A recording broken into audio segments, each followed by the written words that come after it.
Hey, doing another video on what I've watched so far in October for Halloween. So I got 3 physical movies and then another 4 that I streamed. So obviously, last video I talked about Death Rider and the House of Vampires. Since then, I've watched another 7 movies.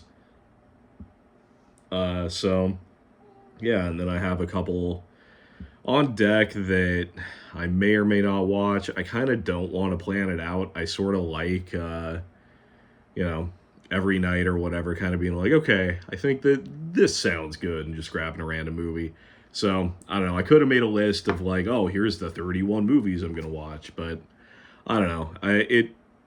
What I want to watch changes like so much from day to day that I don't know. I just don't want to be like, oh, well, Nightmare on Elm Street 3 is up and I'm not in the mood to watch it, so that's, whatever. Not that I have to follow any list that I make, but nah, I'd rather be spontaneous. Uh, so I guess I will talk about the streaming stuff first and then move on to like the stuff that I physically own. So I watched the new Salem's Lot that came out on HBO. Not good. Didn't like it. I've read the book, and I haven't actually seen either of the miniseries that came out, and I have a suspicion that the miniseries is probably the way to go uh, when it comes to watching Salem's Lot. Because, like, I mean, it's not that it's a long book, but it's a detailed book. And, obviously there's, like, the core group of characters, but, like, I mean, it's a Stephen King novel, so there's a ton of other side characters that kind of get like introduced and built up and then like have horrible things happen to them, obviously. Um, and so it's just really hard to do that in a 2 hour movie. Um, and I mean, even the miniseries that they've made, I'm sure has like left stuff out. But yeah, I just didn't like the HBO Salem's a lot that much. Like I it so pacing wise, it felt incredibly rushed. Like it seemed like I don't know if they filmed like a way longer movie and then it ended up getting cut down to 2 hours or what.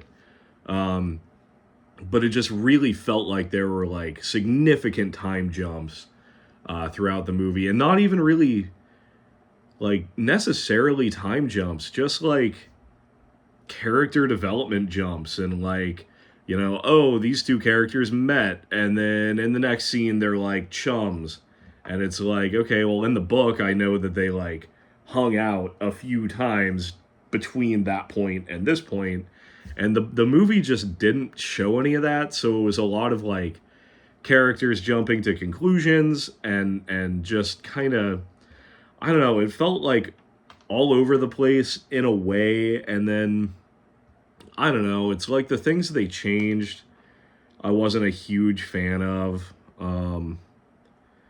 And yeah, I don't know, it wasn't like the worst movie I've ever seen, but it's not a movie I'm ever going to go back and rewatch.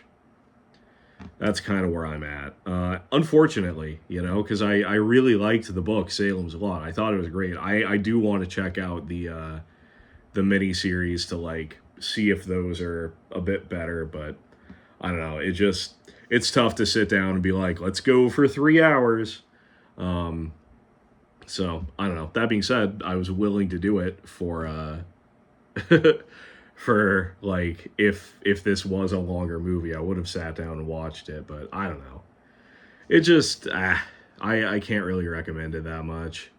Um, yeah, I don't know. It was disappointing. I had uh not hype for it, but there was a level of excitement where I was like, oh man, this could be really good, and then it just didn't really deliver, unfortunately. Then I watched VHS Beyond on Shudder. I thought that was great. This is, man, the 7th VHS movie, I think. You can watch any of them. Like they're standalone. I don't really think that there's too many callbacks. Like I guess VHS Viral had a couple like split second callbacks to the first one, but that was about it. And it you don't like miss anything for not knowing them. So yeah, this one was 5 stories plus the wraparound. I think it was 5 stories. Um, and I thought it was really good. All of them were fun. Like there wasn't any single story where I was like, that one sucks. Uh, which is better than some VHS movies. Sometimes some of the segments are kind of duds for me. So overall, I thought VHS Beyond was really, really good. Uh, 2 of them were like alien type stories. One was uh, almost a spiritual successor to Tusk. And then there was a cool robot one. I guess the wraparound was also about aliens. Oh man, there was another one too though that I'm blanking on, I think. Um yeah, but anyway, definitely recommend that if you have Shudder, check it out. Um I I mean, it's a Shudder movie, so usually those go up for purchase too. Like they physically Shudder's really good about physically releasing uh their stuff, which is awesome. I mean, I definitely appreciate it. I own a chunk of Shudder original movies. And I do want to buy more. I want to pick up The Host and some other stuff. But I think I own all of the VHS movies with the exception of VHS Beyond since it just came out. Anyway, moving on. I watched The Substance for the second time in theaters. Saw it last weekend and then I saw it Saturday. And man, I mean, by the time this comes out, I don't know if it's really still going to be in theaters, but if it is and you have the opportunity to see it in theaters, go see it in theaters. I thought The Substance was great. Demi Moore gave an awesome performance, probably my favorite performance that I've seen her in. Like she went for it, which was great. Margaret Qualley, I think that's how you say her name. She was also amazing. The oh god, what's his name? Dennis Quaid? Dennis Quaid, not Randy Quaid, the crazy one. Dennis Quaid. He was also amazing. He like was legitimately amazing, like great in this movie. Big Vince McMahon vibes, in my opinion. I don't know if you guys are wrestling fans. I am. And yeah, big Vince McMahon vibes, which is certainly a choice that worked for this movie. And I mean, the basic plot of it is, you know, Demi Moore plays like I can't even say like aging TV personality because she's like, I don't know, in the movie she's 50. I guess that's older. I don't know, man. I'm 35, so it's like that's only 15 years away for me. So I don't like to think that it's an old person, but I guess if you're like 20, 50s does seem like a pretty long time away. Ooh. Anyway, so she's like a TV personality, and she gets, replaced by, or not replaced, but like they cancel her show because they need like a younger, hotter girl. Basically, it's the movie says a lot about like, I don't know, how crappy society is, and dudes are and all that stuff, which fair. So anyway, she ends up getting a tip on like this stuff that you can get where you inject it, and it basically makes like a a more perfect version of yourself from your own DNA. It like pops out of you like a clone, kind of. Um, and it's a whole thing. I mean, it's a whole thing. It's definitely very body horror heavy, and also like, I mean, there's hints of the picture of Dorian Gray. There's a lot going on.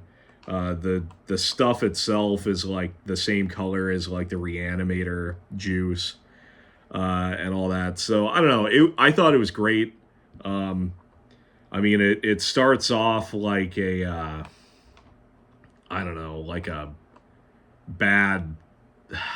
It's like just very male gazy in a way. Like it really focuses on like the butt and stuff.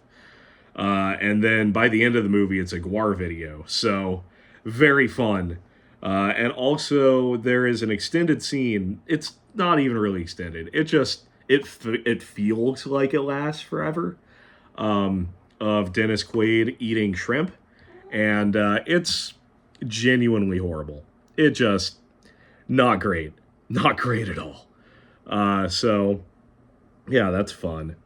Um, but yeah, if you have the opportunity to see The Substance, go see The Substance. That was one of the main movies that I was like looking forward to seeing in theaters this month. Uh, and I did. So I mean, next up is Terrifier 3, and I'm gonna see that next Sunday. And then, man, I don't know if there's anything else coming out this month. I mean, I'm sure there's other stuff coming out this month that I want to catch in theaters, but those were the main two. I kind of want to see Joker 2, but I've heard that it's not great, but, you know, I'm down to form my own opinion. Uh, and then, you know, I also have a free movie ticket, so it would be, you know, just a time sink rather than anything else. The last movie that I streamed was Unhinged with Russell Crowe. It came out in 2020. And like, I mean, it's like, I would say it's a borderline horror movie. It's like a horror thriller. Because basically, like, mother is taking her kid to school. She's running late. It's a whole thing. And she ends up like honking her horn at Russell Crowe, who is like not moving at a green light. And he just freaks out. Like he road rages real hard. And then follows her throughout the rest of the movie and does a variety of horrible things to her friends and family. And it was really good. Like Russell Crowe, like kind of nailed it, which was awesome. Because yeah, he's the psycho in this movie. Like, I mean, yeah, more so I think than pretty much anything else I've seen Russell Crowe in. Like, I'm trying to think of anything else where he's comparable, and it's like, I don't know, Romper Stomper maybe. But yeah, he was great in Unhinged. I thoroughly enjoyed it. It kept me interested the entire movie, and then, I mean, it was like I couldn't really tell like what was gonna happen necessarily, so that was nice. It kept me guessing, and yeah, Russell Crowe went insane. So definitely recommend that one. I rented it on Amazon for like $2, but it's coming to Netflix on the 14th, I think. So you can watch it on there if you have Netflix. Anyway, on to the physical films that I watched this week. Got As Above, So Below, which I know just got a Scream Factory release. I don't know if it's a 4K. It's definitely a Blu-ray. I've seen this a few times. I think this is the third or fourth time I've seen it. Really good found footage movie. Takes place in the Paris catacombs. Not sure if it's streaming anywhere. It does pop up on streaming services, so if it's not currently on anything, it will be, for sure. And yeah, basically, people go into the Paris catacombs and horrible things happen to them. So definitely recommend it if you like found footage. I personally really enjoy found footage movies because I saw Blair Witch Project in the theaters when I was too young, and it stuck with me, and I like that kind of thing. So I know that, it's not for everybody. Uh, the other movie that I watched was VHS Viral, which is definitely the weakest of the VHS series, but it was the only one that I hadn't seen besides VHS Beyond. So I checked it out like before I watched VHS Beyond, so I was like caught up. It's currently streaming on Peacock. They actually have a bunch of random stuff up on Peacock right now. They have a pretty good selection of horror, so definitely check that out. This, there's like one segment that I liked. I mean, I guess I don't remember if I said it for VHS Beyond, but all of the movies in this franchise are like found footage ish, like anthology movies. So each movie will have 3 to 6 stories, something like that. And yeah, I mean, I guess there was more than one that I liked in here, but I don't know. I didn't. The wraparound story was really dumb, and then yeah, there was like a one story where it was like somebody made a device where they could like go into parallel universes, and so they go into like an alternate like world of their own life. That was pretty good, although it had a lot of questions that were not answered at all. But I mean, I guess when you have like 15 minutes to tell a story, you won't necessarily do all that.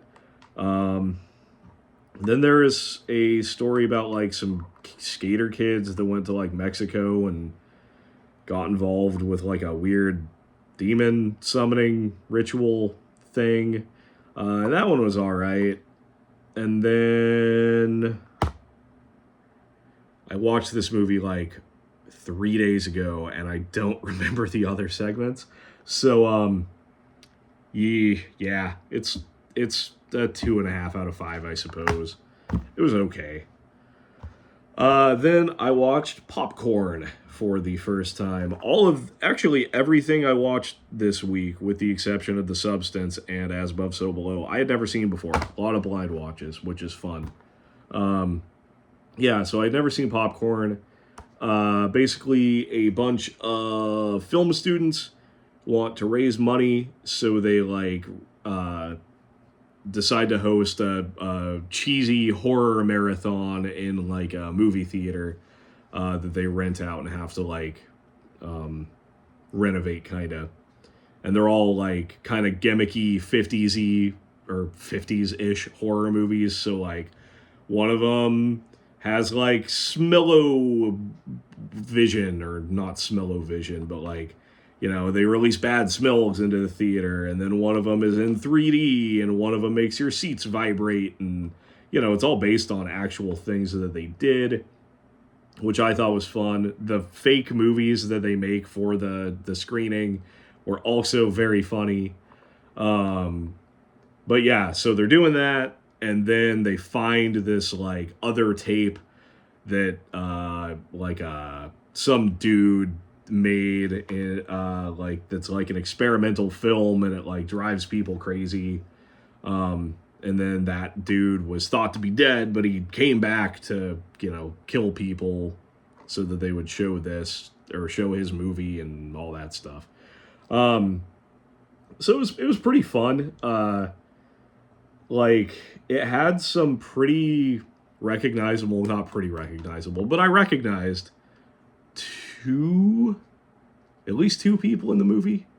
The main character was Jill Sholin. She was in Babes in Toyland, that Keanu Reeves 80s Christmas movie. She was in that. She was also in The Stepfather. And then Oh, that's right. Dee Wallace was in it. I forgot about that. So yeah, Dee Wallace was in The Howling, Cujo, E.T., a million other things. Um, and then Kelly Jo Minter was the other person that I immediately recognized because she was in Nightmare on Elm Street 5 as the swimmer. She was like the friend that was on the swim team and stuff.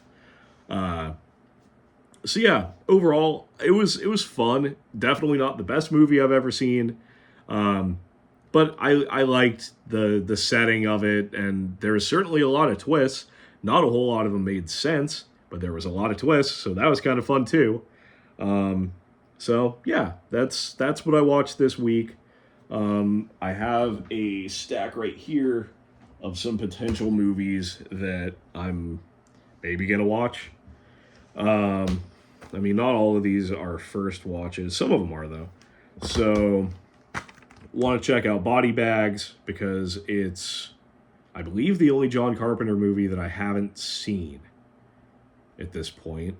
So Body Bags might be a fun one, and it's an anthology. So I don't know. I like anthologies too. They don't wear out their welcome because if you don't like the story, there's going to be another one in like 20 minutes. I thought about watching Ginger Snaps because, I don't know, it's just a fun werewolf movie. I like it. Thought about watching Urban Legend because it's, again, fun slasher movie based on urban legends. And I know there's like a whole feature-length documentary on the making of it that Scream Factory did for this release. So I mostly want to watch it for that. Like, I do want to give it a rewatch just because it's been a little bit. But I mostly want to watch it for the making of because, I don't know, I like those making of documentaries. So, then I'm thinking about watching Curtains, despite having the grossest cover to a movie I think I own. That is just horrible. I think I've talked about this movie before, and I pointed out how horrible that is. It's disgusting. But yeah, I think I might watch Curtains because I haven't seen it, and I like slasher movies. And then this is one that I just picked up. It is Cemetery Man. It's I think it's like an Italian, Spanish, French, maybe, production. It's directed by the same director that did Stage Fright, The Sect, The Church, probably other things. But yeah, I've heard a lot about this movie. I've never seen it. I know Joe Bob showed it recently, but yeah, I've never seen this one. I know it was really hard to find for a long time, and I don't know. I know that there's like a really cool depiction of death in this movie, so I want to check that out. And I don't know. I like Italian horror movies. I might actually watch the other stuff that he has done because I own Stage Fright and The Sect and The Church. So maybe this week I'll watch some Italian movies. I don't know. But yeah, those are kind of the ones that I'm thinking about watching right now. As I've said, it could all change. By this point next week, I might have... The only thing that I can guarantee I will have seen is Terrifier 3. So, I might have watched all the Wreck movies, or Event Horizon, or... I don't know, what else is within view? Clown. Chud. I don't know. So, yeah, I do kind of want to watch some Italian horror movies, though. Well, should I do some Giallo? I have some of that. I could watch Deep Red. I could watch, what is it? Bay of Blood. But yeah, so, I don't know. That's where we're at right now. First week of October down. Definitely still in the horror mood for sure. The new Silent Hill 2 remake came out, so I've been playing that. Very excited about it. I haven't really played Silent Hill too much. I was always a Resident Evil person, mostly because they brought Resident Evil to the systems that I had. I didn't have a PS2 until I was in high school. And so I could play Resident Evil 2, or yeah, I didn't have a PlayStation 2 till high school. I could play Resident Evil 2 on my N64, and then I had a Dreamcast, so I could play Resident Evil Code Veronica, and I think those were like the... Oh, and then I had a GameCube, so I could play Resident Evil 4, and then at that point, I got a 360, and I mean, that was out of high school, so in high school I got the PS2 and played a little bit of Silent Hill 2, and then I played a couple other Silent Hill games briefly. Never beat any of them, so this is my first time really diving into Silent Hill 2, and I'm excited to do that. And then I've also been playing Dead by Daylight and a bunch of other horror games, honestly. I think my PlayStation right now is just all horror, with the exception of like Space Marine 2 and the Astrobot game. I think everything else on my PlayStation right now is a horror game. So that's where my head's at. I'm cool with it. And yeah, well, with that said, I'll let you go. Have a good week. Hope you guys are watching horror movies. And yeah, talk to you next week. Have a safe week. Have a good week. Be nice to each other. Don't be a garbage person. Talk to you later. Bye.